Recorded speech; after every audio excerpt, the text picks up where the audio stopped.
ngayon hong umaga, manalangin po tayo. Lord, Panginoon, Ikaw ang mangusap. Heavenly Father, we thank you na ang linggo, Panginoon, ay araw ng pagpapakain mo ng iyong salita sa amin. Lord, ito ay, you are reinforcing, Lord, the truth in our lives. Yung iyong salita, yung iyong pangako, yung identity namin, kung sino kami, kung gaano mo kami kamahal, Lord God, inuulit-ulit mo sa amin to, Panginoon, upang ang mga anak mo, Lord God, ay lumaking malusog at may kumpiyansa, humarap sa buhay dahil pinagtagumpayan na ng Panginoong Hesukristo lahat sa krus. Holy Spirit, we thank you. You are the God in person right now with us. Salamat, Ikaw ang naghahatid ng salita. Ikaw ang nagbubukas ng aming mga puso sa iyong katotohanan. Holy Spirit, thank you na Ikaw ang nagtatanim ng iyong salita, ng mensahe ng Panginoon sa aming isipan, sa aming puso, upang ito'y mapang-araw-araw naming ipamuhay sa pangalan ni Jesus. Amen. Amen. Ang ating pong title ay May Sikreto Ka. Alam niyo bang may sikreto kayo? Alam niyo, recently, etong mga huling araw, naglilinisan po kami ng office. Ngayon po, doon sa kwarto ko, meron hong 2 filing cabinet. Pareho silang luma, pero yung isa mas luma. Ngayon ho, yung mas bago-bago, mga 15 years more or less na siya. Yung mas bago-bago hong yun, merong vault.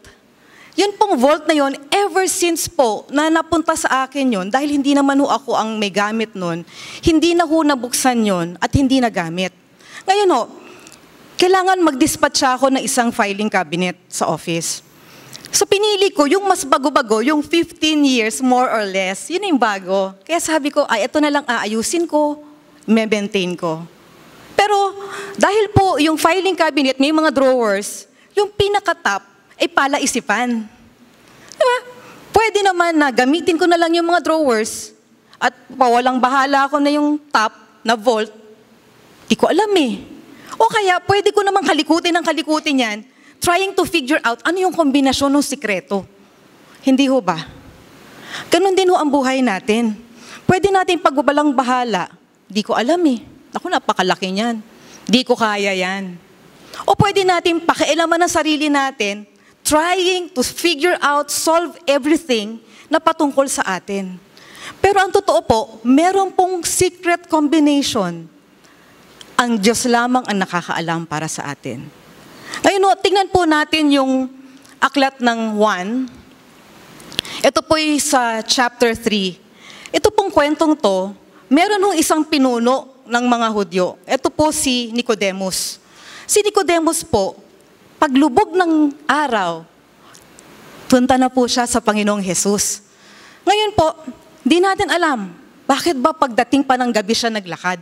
Eh, wala naman ho Meralco doon. Hindi naman ho patag ang mga kalye doon. Di ho ba? Bakit gabi? Malamang 2 bagay, nahihiya o natatakot sa Panginoong Jesus. Pero na nagpunta po siya doon, pinuno siya, hindi ho kalakaran ng estado ang kanyang nilapit doon. Kundi ang pinuntaho niya doon ay patungkol sa Diyos. Ngayon po, ito po ang kanyang mga katanungan. Sabi ganyan, sabi niya sa Panginoon, Lord, sabi niya ganyan, andito ako. Sabi ng Panginoon sa kanya, Nicodemus, sabi niya ganyan, ito ang bibigay ko sa iyong totoo. Hanggat ikaw ay muling ipanganak, hindi mo makikita ang kaharian ng Diyos. Sabi ni Nicodemus, Jesus, sabi niya ganyan, dahil sa iyong mga katuruan, dahil sa mga himala, ako ay naniniwalang nasa iyo ang Diyos. Pero, sabi niya, paano sa kasing tanda ko, maipapanganak ng muli? Kayo ho ba, pwede pa ba ho kayong ipanganak ng muli? Hindi na ho tayo makakabalik doon sa sinapupunan ng nanay natin. Ngayon, ang sabi ng Panginoong Jesus, ipapanganak ka sa tubig at sa spirito. Alam niyo, dati sabi ko, tinanong ko kay Pastor Will, ano ba yung ipanganak sa tubig? Sabi ni Pastor Will, palibasa, hindi ka pa nanganganak eh. Yun ho pala, yung normal na panganganak, na pag pumutok yung tubig bata, lalabas na yung bata. So yun ho yung natural man. Ngayon po, yung pangalawang kapanganakan na sinasabi ni Jesus kay Nicodemo, yung spiritual birth. At sabi ho ganito, Sabi ni Jesus, ito ang totoo, ang hindi ipinanganak sa tubig at espiritu ay hindi makakapasok sa kaharian ng Diyos. So dalawa pong birth. Ako, lagi pag nakikipag-usap ako sa cell ko, sinasabi ko sa kanila, tayo, 3-part being tayo. Meron tayong spiritong buhay sa Diyos, meron tayong kaluluwa, meron tayong katawan. Pero sa labas, hindi tayo nakakasiguro kung yung mga tao naglalakad dyan, 3-part being. Marami dyan, patay pa yung spirito. Sila'y lumalakad na meron silang kaluluwa, isipan, pagpipili at emosyon, at meron silang katawan. So ngayon, ano ba yung sinasabing itong ipinanganak sa tubig at espiritu? Tingnan natin sa John 3 verse 6. Ito ang sikreto. Ito ang tunay na buhay. Ang taong ipinanganak ayon sa laman ay laman, at ang ipinanganak ayon sa espiritu ay espiritu. Huwag kang magtaka sa sinabi ko sa iyo, kayong lahat ay kailangan ipanganak ng muli.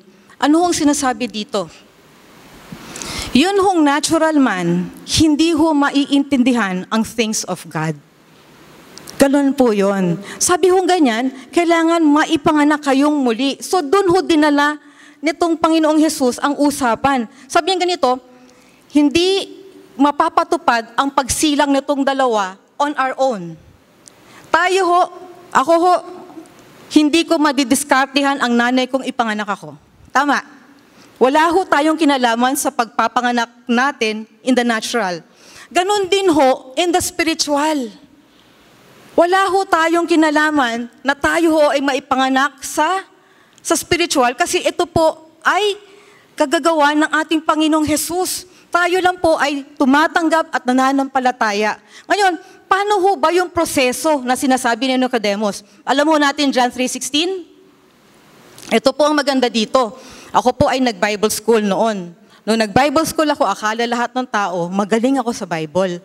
Kasi yung pinsan ko, yung pastor, abogado na at nagpapastor ng napakatagal na panahon. Noon kami ay nagkaroon ng medyo parang workshop, sinabi nila yung mga doktrina, ganyan-ganyan, sabi nila yung John 3:16, doktrina ng ganyan. Sabi ko, ha?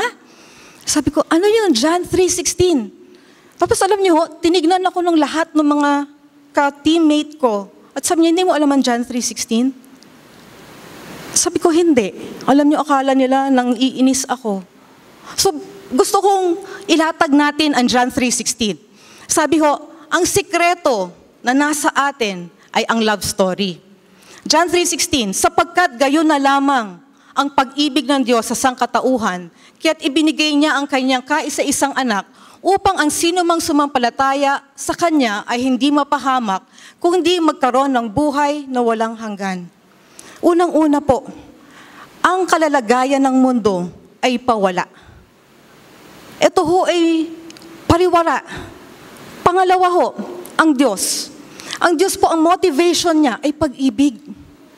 At dahil sa kanyang pag-ibig, ipinadala niya si Jesus para sa atin. Ngayon, pangatlo po, si Jesus. Si Jesus po yung pamamaraan ng ating salvation. Siya po yung wisdom of God. Ito po yung divine plan ng Diyos para mailigtas ang sanlibutan. Pang-apat, nasa apat na ho ba tayo? Ang kasalanan. Ang kasalanan ho, sobrang sama. Kaya po, hindi pwedeng bawasan ang alay. Ang alay ho sa kasalanan ay walang iba kung hindi dugo. Kaya ho yung pinaka-the best ang binigay ng Panginoon. Ngayon, ang tao, anong partisipasyon ng tao? Ang alay po ay binigay para sa lahat ng tao. Pero ang tao ay kailangang manampalataya. Amen? So panghuli, ano yung dalawang benefits ng John 3:16? Unang-una, pinatawad ang ating kasalanan. Pangalawa, ginawa tayong akma para sa bagong buhay. Amen? Hindi tayo pinatawad lang, tas wala na, ganyan na lang, bahala ka na sa buhay mo. Hindi. Hinanda tayo ng Panginoon para doon sa buhay na walang hanggan na nag-uumpisa pa lang dito. Kanina nga ho, kinakanta natin yung here in your presence, heaven and earth become one. Na-experience po ba natin yon? Yung dito pa lang sa lupa, kinikilig na tayo sa kabutihan ng Diyos. Amen? So tingnan ho natin yung John 3:17. Sabi ho dito, isinugo ng Diyos ang kanyang anak, hindi upang hatulang maparusahan ang mga tao, kundi upang iligtas ang mga ito sa pamamagitan niya. Hindi hinatulang maparusahan ang sumampalataya sa anak. So, ito sa verse 17, ito po ay patungkol dun sa dating tipan. Alam niyo po, ang inaasahan nila na kapag dumating ang Mesayas, yung mga hindi nasa lahi ng Hudyo, yung mga hintil, ang tawag ko doon, yung mga walang Diyos, akala nila lahat yun mamamatay. Akala nila ang maliligtas lang ay yung mga Hudyo. Kaya sinasabi dito, isinugo ng Diyos ang kanyang anak, hindi upang hatulang maparusahan ng mga tao, kundi upang iligtas ang mga ito sa pamamagitan niya. Ako, naalala ko nung bata ako, pag merong masamang ginagawa ang bata, sasabihin, uy, behave ka, galit Jesus. Hindi ho ba? Nagiging panakot ang Panginoong Jesus, pero ang kanyang agenda ay iligtas tayo. Hindi ho ba? Kaya, una natin gagawin yun. Uy, ang ginagawa mo, love ka ni Jesus, paliktarin ho natin, mahal ka ng Panginoon. Ito ang gusto niya para sa'yo, para mapabuti ka.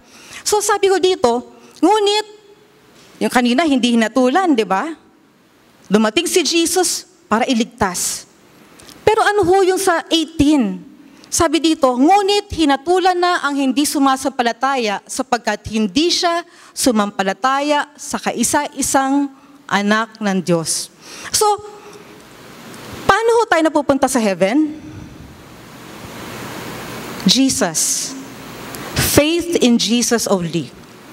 Paano ho hindi nakakapasok ng heaven? Hindi tinanggap si Jesus. Alam nyo, ang kasalanan ho, ito ay naging prutas na lamang. Ang pinakaugat ay pananampalataya kay Jesus. Doon ho nagme-make or break.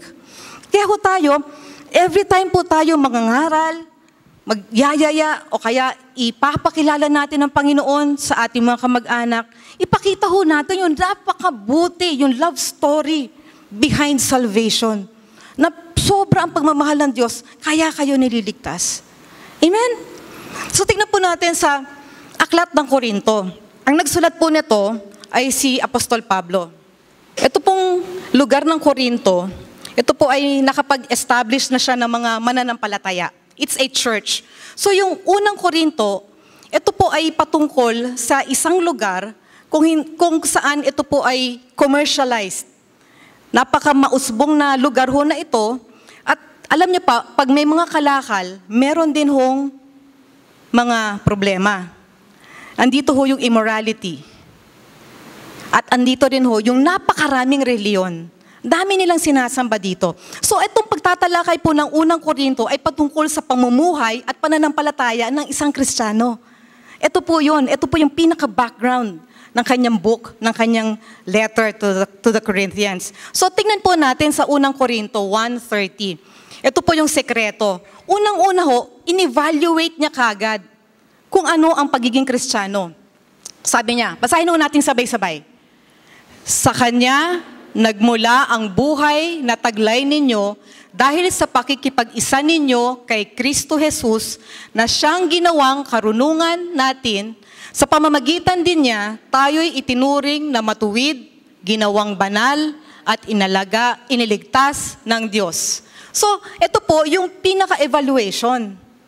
Ang Kristiyano po, pagiging Kristiyano, ito po ay kalalagayan, katayuan, katangian. Taas po natin ang kamay natin. Tayong mga Kristiyano, mai-evaluate po natin ang sarili natin, kung ano yung kalalagayan natin, kung ano yung katayuan natin, kung ano yung katangian natin. Sabi ko dito, kanino nagmula ang buhay? Sa Kanya. Ang origin po, laging napaka-importante para doon ho sa bunga natin. Sa kanya nagmula ang buhay na taglay nyo dahil sa pakikipag-isa nyo kay Hesus Kristo. Alam niyo po, nung nakipag-isa tayo kay Jesus Christ, ito ho ay parang tubig at kape. Pag hinalo nyo na pa ho yung kape doon sa tubig, kinanaw nyo, hindi nyo na mahihiwalay yon. Magkasama na po yon. Ngayon, sabing ganyan, si Jesus ang ginawang karunungan natin. Hindi lang karunungan, tingnan natin, siya'y ginawang, tayo ay may katuwiran na galing kay Jesus, meron tayong kabanalan na galing kay Jesus, at tayo ay iniligtas ni Jesus. Ngayon, hindi ho tayo binigyan ng karunungan, hindi tayo binigyan ng katuwiran, hindi tayo binigyan ng kabanalan, at hindi ho tayo binigyan ng kaligtasan. Si Jesus po ang lahat ng apat na yon. So pag in-evaluate po natin yung buhay natin, ang ating kalagayan, ang ating katayuan, ang ating katangian, si Jesus po lahat yun. Ngayon, kung tayo ay binigyan ng karunungan, ibig sabihin, wag ho tayo magdedesisyon ng sarili natin. Amen. Tama po ba? Siya ang karunungan natin. Dahil sa alam na natin yan, every time magde-decide tayo, asan ho yung decision making? Nandito. Every time magde-decide tayo, we ask Jesus, doon ba tayong ating pagdedesisyon? Ngayon, yung ating katuwiran. Ano yung katuwiran? Ito yung right standing with God. Ibig sabihin, pag tinignan tayo ng Diyos, malinis tayo, anak niya tayo, di ba? Tayo ay karapat-dapat. Yung katuwiran natin, hindi natin nakantan dahil tayo ay nagfa-fasting, dahil tayo ay laging nananalangin, tayo ay mapagkawang gawa. Alam niyo, yung tatlong yun, maganda lahat yun. Pero yung tatlong yun ho ay mga bunga nang binigay sa ating katuwiran ni Jesus. Dahil sa ako'y matuwid sa Diyos, kung gusto ko mag-fast, okay. Pero yung pagpa-fast po, hindi ko pinipilipit ang kamay ng Diyos. Nag-fast ako kasi bakit? Na-enjoy ako mag-aral ng salita ng Lord. Ba't ako nag-fast? Kasi kesa bumili ako ng ganun, ito na lang ang ginawa ko dun sa pera. Pero hindi yung fasting na para tayo ay maging kabanal-banalan. Kasi yung ating purity, yung holiness natin, perfect na. Kaya nga sabi ho dito, tayo ang nakuha natin, nakamtan natin, kabanalan ni Jesus. Alam niyo ho ba yung word na banal? Parang halo.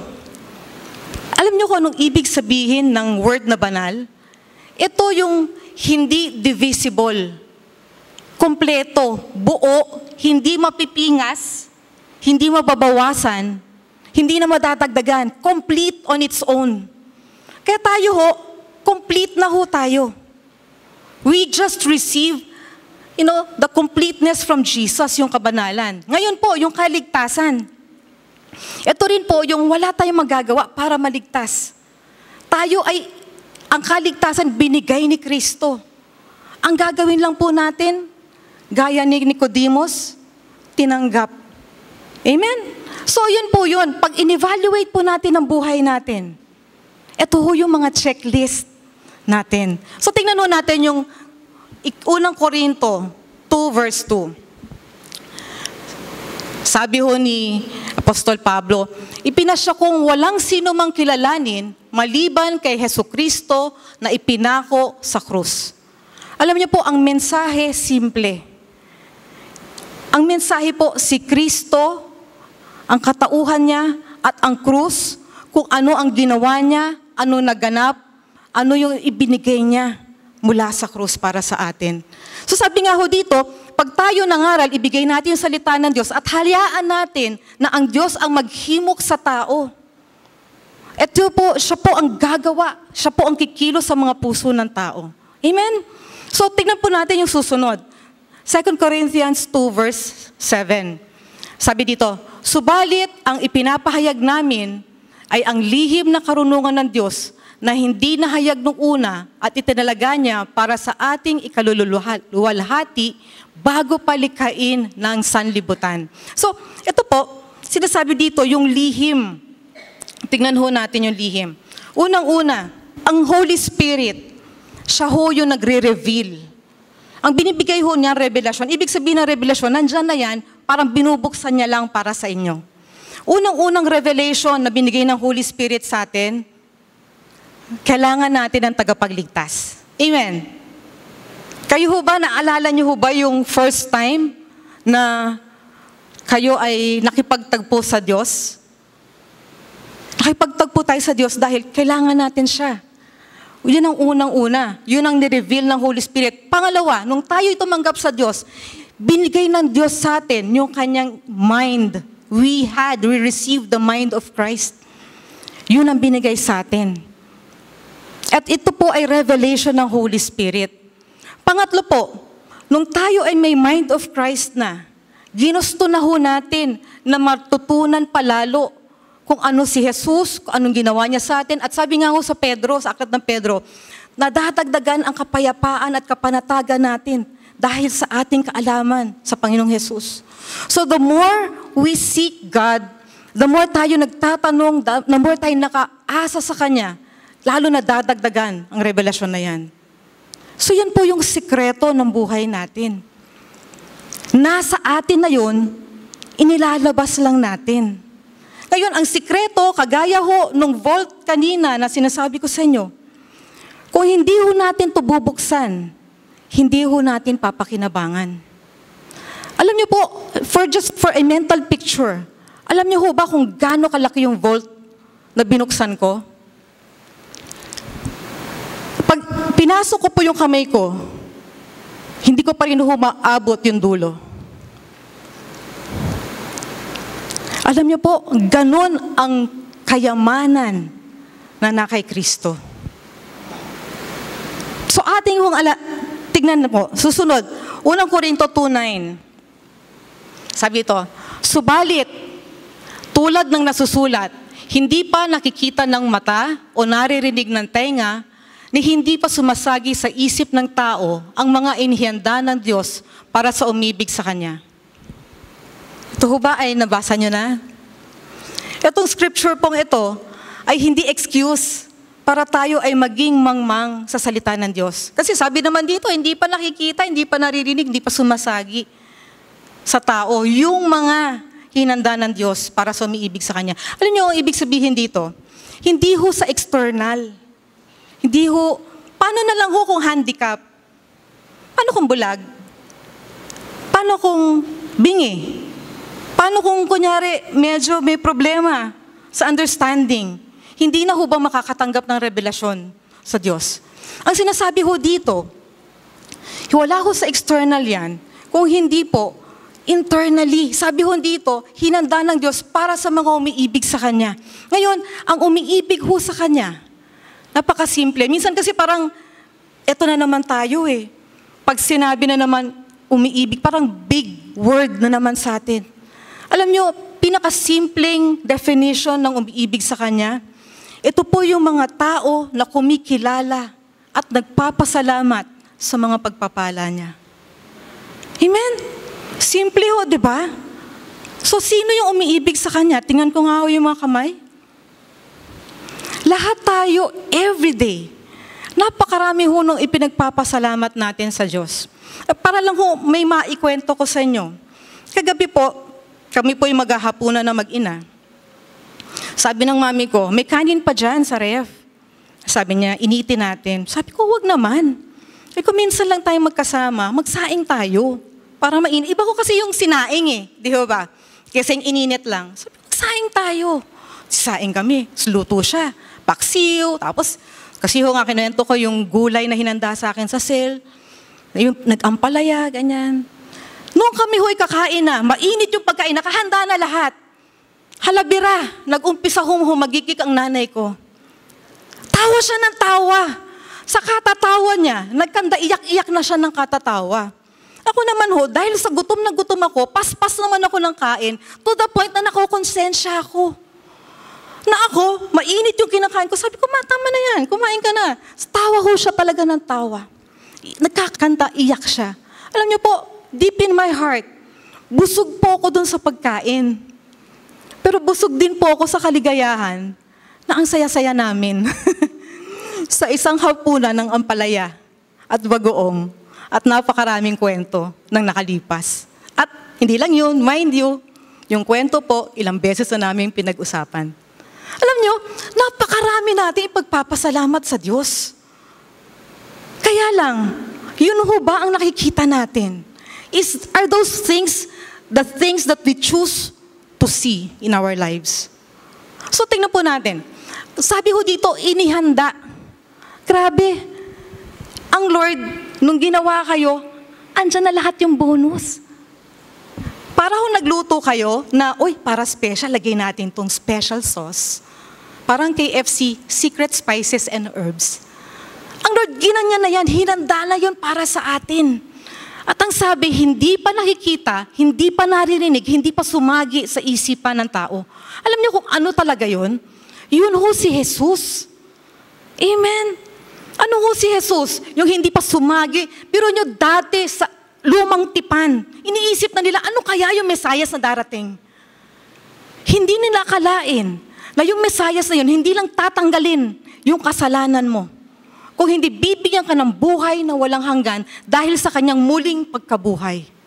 Amen? Kahapon ho, nag-water baptism. Isang tao po, hindi ko lang alam kung meron pang mga ibang patotoo. Sinabi niya sa salita, sinabi niya sa Diyos, Lord, pag-ahon ko, tanggal lahat yan. Tayo ho ba? Nananampalataya ho ba tayo? At inaabot ho ba natin yung lahat na nanandyan na inihanda ng Panginoon sa atin? O tinatanggap natin ang pangyayari, ay, ganyan talaga. Panahon na eh. Medyo sasakit na talaga yan. Huwag ko tayo papayag. Kasi bakit ho? May sikreto kayo. Amen? May kakampi tayo. At lahat ng nararanasan natin dito, sabihin natin, subject to change. Kung si Digong nga ho, sinabing change is coming. Tayo pa na pinaghandaan ng Diyos para sa buhay na kasiyasiya dito pa lang sa lupa. Amen? So, tingnan po natin. Sabi dito, 2:10. Ngunit, ito'y inihayag na ng Diyos sa atin sa pamamagitan ng, alam nyo, meron kayong built-in na kakampi. At yung built-in na kakampi nyo, totoong kakampi nyo, para sa inyo. Sabi nga ito, sinaliksik ng Espiritu ang lahat ng bagay, maging sa pinakamalalim na layunin ng Diyos. Sapagkat walang nakakaalam sa iniisip ng isang tao maliban sa kanyang sariling espiritu, gayon din naman, walang nakakaalam sa mga iniisip ng Diyos maliban sa Espiritu ng Diyos. Alam niyo po yung lalim ng vault na sinasabi ko sa inyo? Handang-handa akong mag-take ng offering. Kung magkano ang bibigay nyo, kayang-kaya kong ipasok doon. Amen? At may pondo pa. Kayo ho, gaano nyo kaya mag-take ng lahat ng pagpapala ng Lord? Magtitipid pa ba kayo doon? Lord, ganun tayo, Lord. All of the best from Jesus. Ganon tayo. Sabi ganyan, sino pang makakaalam ng tao kundi ang kanyang spirito? Alam niyo, minsan siguro, pwede niyong basahin ng tao. Pero yung tunay na pangyayari, doon niyo sa tao mismo malalaman. Ganon ho yan. Ngayon po, ganon din ho sa spirito ng Diyos. Ang kanyang Holy Spirit, yun ho ang nakakaalam na kung ano ang batid ng Diyos para sa atin. Yun ang kagandahan yan. So, tingnan po natin naman, walang nakakaalam sa mga iniisip ng Diyos maliban sa Espiritu ng Diyos. So, ano ang Espiritu ng Diyos? Tingnan ho natin sa John 6 verse 45. Sabi ito, nasusulat sa aklat ng mga propeta at silang lahat ay tuturuan ng Diyos. Ang bawat nakikinig sa Ama at natututo sa Kanya ay lalapit sa akin. Sabi ho dito, finortel na, sinabi na ng mga propeta. Nung panahon ho dati sa lumang tipan, ang mga propeta ang nagpapahayag ng salita ng Diyos. Pero sabi ho sa Hebrews, ngayon, si Jesus na ang nagpapahayag sa atin. Siya na ho yung mensahe ng pag-ibig ng Diyos, si Jesus. Ngayon ho, ano ho ba yung dating? Ano ho yung pinagkaiba ng lumang tipan at ng bagong tipan? Dati ho, pag may kasalanan, ang tao po ay sinusubok na mapatawad. Yun ho nangyayari. Ngayon ho, dahil ang tao, pag ho siya ay gusto niyang protektahan ang sarili niya, laging nag-a-accounting ang tao. Ano ang meron ako? Ano ang pwede kong gawin? Hindi ho ba? Pag kayo parang nagipit kayo sa kanto, may pangangailangan, iisipin nyo, ano ang meron ako? O kaya, ano ang pwede kong gawin? Kung wala man ako ngayon, ano ang pwede kong gawin? Pero alam niyo ho ba, yung mga ganun na pagsasarili, ito po ay lalong naglalayo sa Diyos. Sabi ko dito, takot ay naglalayo sa tao. Kasi kung takot po tayo, nung sa lumang tipan, wala pa tayong pakapayahagan ng Panginoong Hesus, ng Banal na Espiritu sa atin, pag nagkaroon ng problema, ano ang pwede kong gawin? Ano ang meron ako? Pero ngayon po, sa bagong tipan, pag tayo ay nagkasala, anong iniisip natin? Bayad na. Binayaran na lahat ng punishment na kay Jesus na. At pag yun ho ang ating pananaw, na dapat ho pananaw natin, kasi ngayon ho, dispensation na ng Holy Spirit. Nasa bagong tipan na po tayo. Ang bagong tipan po, ay si Jesus na nagbayad sa lahat. Tayo ho, tagatanggap na lang. Biyaya po ang gumagana ngayon. At yung biyaya po na access natin mula sa pananampalataya na si Jesus din, ang Diyos din na nagbigay sa atin. Pag ganun po ang ating pananaw, ang pag-ibig ay naglalapit sa tao. Amen? Di ho ba, sabi ho nga ho ganun, the goodness of the Lord brings us to repentance. Sa aklat na Roma. Sa kabutihan ng Diyos, ito yung nagpapalit ng isipan natin. Yung parang, ay, oo nga no. Lord, mali ako.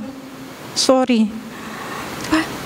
Yan yun. Pero kung ang iniisip natin, puro parusa, diba? Pagbabayad, ano nangyayari? Dito na naman tayo sa kanto. Ano na naman iniisip natin? Ano ang meron ako? Anong magagawa ko?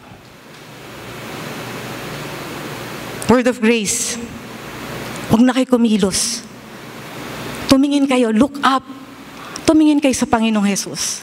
Ginawa niya ng lahat. Amen? Anong gagawin natin? Magpapasalamat. Umiibig. Ano nga ulit yung umiibig? Kumikilala sa pagpapala na nilaan niya para sa atin. Yun yung experience. We experience that daily. So tingnan natin yung susunod. John 14. Ang Espiritu ng Diyos ay naghahayag ng kaalaman ng Diyos. John 14 verse 26, sabi ganito, ang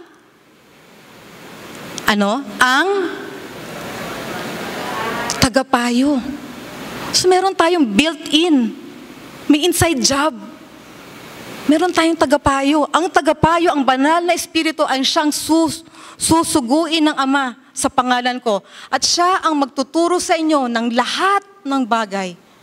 At ipapaalala niya ang lahat ng mga bagay na sinabi ko sa inyo. Alam niyo, ang Holy Spirit, kanyang special powers, alam niyo kung ano? Maghayag, to reveal. Ano pa? Ipagpatupad sa buhay natin ang kalooban ng Diyos. Anong gawain natin? Talaga nakakapit tayo sa Kanya. Siya yung tagapayo. Yun ang inaasahan natin. Amen? So, tingnan natin susunod na scripture. Ang Espiritu ng Diyos ang naghahayag ng katotohanan. Sabi sa John 16 verse 12, marami pa akong sasabihin mga bagay sa inyo, ngunit hindi nyo ito matatanggap sa ngayon. Alam nyo, unang-una, hindi maghahayag ang Diyos kung hindi natin matatanggap. Gustong-gusto ko ho yung laging sinasabi ni Pastor Will, I am born ready. Tayo ho, are we born again ready? Are we really born again ready? Ay, ang bagal. Are we really born again ready? Alam nyo, kailangan maagap tayo. Kasi bakit? Yun hong vault. Punuin natin. At puno nun, hindi lang ho para sa atin. Para sa henerasyon na ito. Naalala ko, meron nung kami ho ay nung nag-evangelism, I think it was last year, meron ho kaming formulate na catchphrase. At ang nabuo ho namin, a generation that is blessed by Jesus speaks about Jesus. Hawang tayo, nararanasan natin yung pagpapala ng Panginoon. Ito po ang pinangungusap natin, ito po yung ipinamumuhay natin, ito po yung pinamumudmud natin sa ating kapwa. Amen? Ganun po ang buhay ng may sikreto. Pero kung ang sikreto po, hindi natin alam, ayaw natin alamin, wala, sayang. So, sino ho maagap dito? Ay, nahangiti. So, tingnan natin. Sabi niya ganito, gayon man, sa pagdating ng Espiritu ng katotohanan, papatnubayan niya kayo sa lahat ng katotohanan. Saan natin kailangan ng katotohanan? Sa buhay, sa bahay, sa opisina, sa negosyo, sa relasyon, saan? Sa mga anak natin, sa eskwelahan. Sabi nga yan, ang Holy Spirit ay patnubay. Ano yung patnubay sa English? Guide. Alam niyo po, ang guide, hindi ho ginagawa lahat para sa atin. Ang guide, inaalalayan tayo. Pero nasa atin po yung pagsunod. Nasa atin po yung pagpapatupad. Ginagawa natin according to the guide. Yun po ang maganda nun. Kasi ho tayo, kapartner natin, built-in na siya, nasa atin siya. Sabi nga ganito, ito ay sapagkat hindi siya magsasalita ng patungkol sa kanyang sarili, kung ano ang kanyang maririnig, iyon ang kanyang sasabihin. So ang Holy Spirit po, ang Triune God, lagi hong ganyan yan. Ang Holy Spirit po, tinuturo si Jesus kung ano ang meron ka. Ang Holy Spirit po, itinuturo kung anong sinasabi ng Diyos. Sabi niya dito, ito ay sapagkat hindi siya magsasalita ng patungkol sa kanyang sarili, kung ano ang kanyang maririnig, yun ang kanyang sasabihin. Ipapahayag niya sa inyo ang mga bagay na darating. Alam niyo po, tayo po, we are a prophet of our future. Kayang-kaya ho natin yan. Lagi kong binibigay na kinakast na vision, kagaya ho si Abraham. Si Abraham ho, nung nangusap sa kanya ang Diyos, sabing ganyan, ikaw ay magiging ama ng isang nasyon. Sabi ganyan, kasing dami ng tala sa langit ang iyong magiging mga anak. Kasing dami ng buhangin sa dalampasigan ang iyong magiging anak. Ang Diyos po, ang Holy Spirit, sinasabi niya ho sa atin yung mga bagay na darating. Ako may tanong sa inyo, etong umagan to, meron na ho ba kayong mga itinanong sa Diyos? Meron ho ba kayong mga katanungan?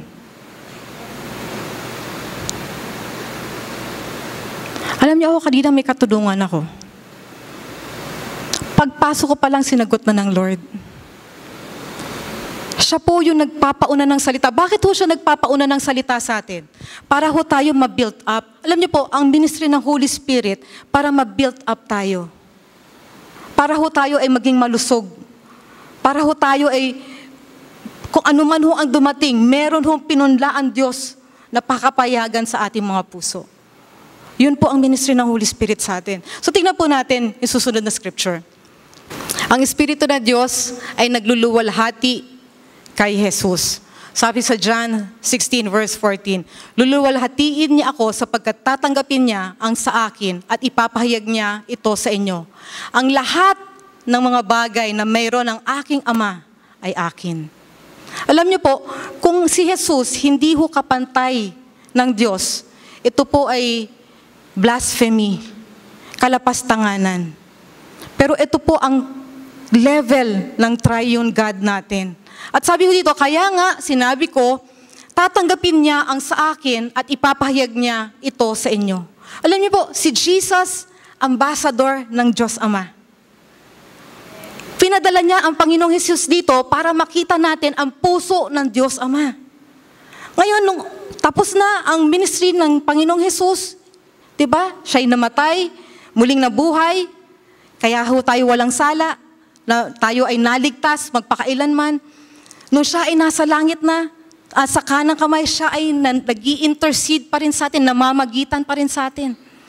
Ngayon po, ang Holy Spirit dito, nakasama natin. Sinabi niya, mag-antay kayo. Darating, di ba? Ang tagapagpayo. Siya po ay, ang Holy Spirit nagtuturo kay Jesus. So yan po ang ministry ng Triune God sa atin. Ngayon, tingnan po natin susunod. Ito po yung kaluwalhatian. Ngayon, doon din ho natin matitest ang mga spirits. Kung ang spirito po ay galing sa Diyos, ito po ay niluluwalhati si Jesucristo. Amen? So, tingnan natin yung yan. 1 John 4:2. Ito ang palatandaan na ang Espiritu ng Diyos nga ay nasa kanila. Kung ipinahayag nila na si Jesucristo ay naging tao. So, kasama na ho yun. Complete package. Naging tao, namatay sa krus para sa atin, sa kabayaran ng kasalanan natin, at muling nabuhay sa ikatlong araw. Sabi ganyan, verse 3, kung hindi gayon ang kanilang ipinahayag tungkol kay Jesus, hindi mula sa Diyos ang Espiritong nasa kanila. Doon ho natin makikita yung mga kulto. Hindi po si Jesus ang itinataas. Ang sinataas po nila ay yung mga iba-ibang bagay at mga iba-ibang pinuno nila. So yun po yung check and balance. Tayo ho, meron ho tayong built-in tester. Kaya ho tayo, ang pamumuhay natin, yung ating buhay Kristiyano, yung ating pananampalataya, built-in po, nandito po ho lahat yan. So tingnan ho natin susunod na scripture. Sabi sa unang Korinto 2:12, ang tinanggap natin ay hindi ang espiritu ng sanlibutan, kundi ang espiritu na mula sa Diyos, upang maunawaan natin ang mga kaloob niya sa atin. So ano ho yung dalawang binanggit na espiritu? Sanlibutan, ito po yung world. Sabi ito, tsaka isa pong espiritu ng Diyos. Ang espiritu ng sanlibutan, ano ho ito muna, ang espiritu ho, ang definition niyan, ito po yung kapangyarihan na nagpapatupad.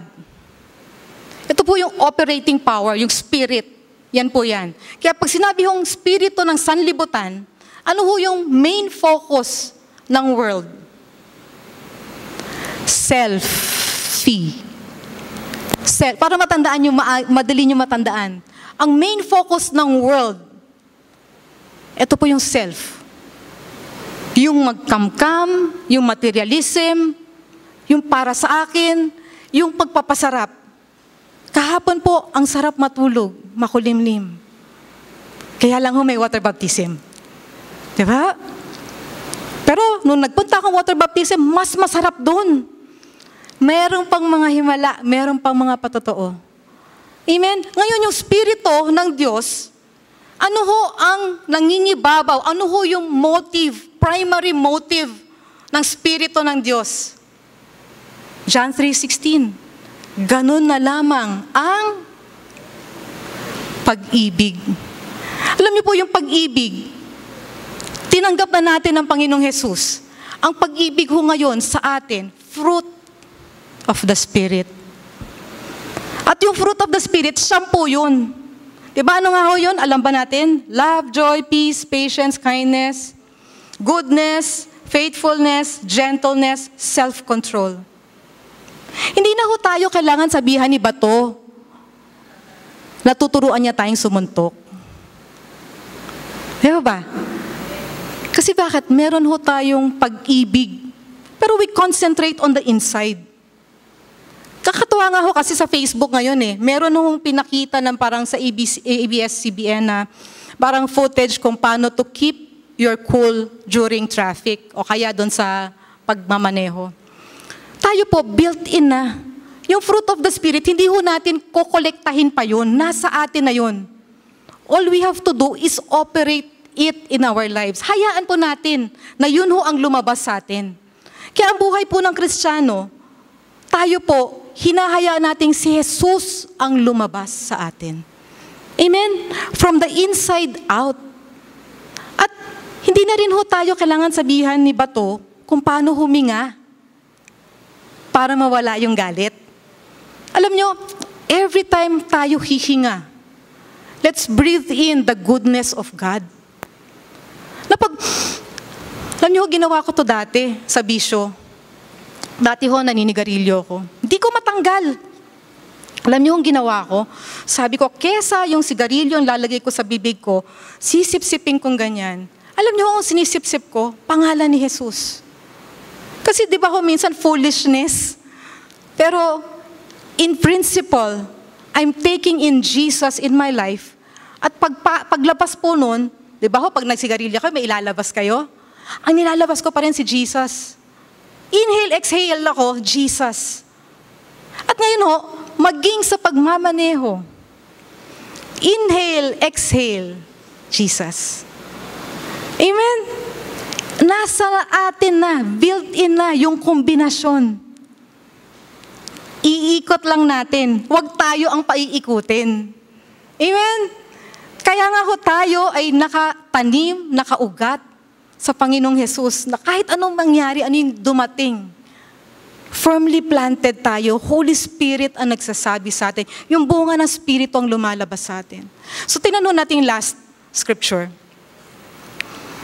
Sabi sa 1 Corinto 2:14, sapagkat, basahin ho natin, sapagkat ang taong di pinapanahanan ng Espiritu ay ayaw tumanggap ng mga kaloob mula sa Espiritu ng Diyos. Kanina pa ho natin pinag-uusapan ang Espiritu ng Diyos. Ano ho yung numero 1 kaloob niya? Karunungan ng Diyos. The wisdom of God. Alam niyo, huwag nating isipin na pag sinabi na hindi pinananahanan ng Espiritu, hindi po to automatic na yung hindi pa na born again. Hindi ho to automatic na unbeliever. Kasi pwede ho tayong believer, pero ayaw natin seryosohin, ayaw natin pag-aralan, ayaw natin tunay na tanggapin kung ano yung meron sa atin. Ito po yung mga believer, pero pinipilit ho mamuhay world's ways. Amen? So tayo sabing ganyan, sapagkat ang taong hindi pinanahanan ng Espiritu, ayaw tumanggap sa kaloob mula sa Espiritu ng Diyos. Ayaw nyo ba? Di, gusto natin. Kaya we welcome the Holy Spirit in our lives. Tayo, andito na Holy Spirit. Pero consciously, Holy Spirit, lead me, guide me. Yan po yan. Pero sa kanila, kahangalan ang mga iyon at hindi nauunawaan. Sapagkat ang mga bagay na espiritual ay mauunawaan lamang sa paraang espiritual. Alam mo lahat kayo, espiritual, sama na ako. Bakit? Kasi buhay na ang ating mga espiritu sa Panginoong Jesus. Amen?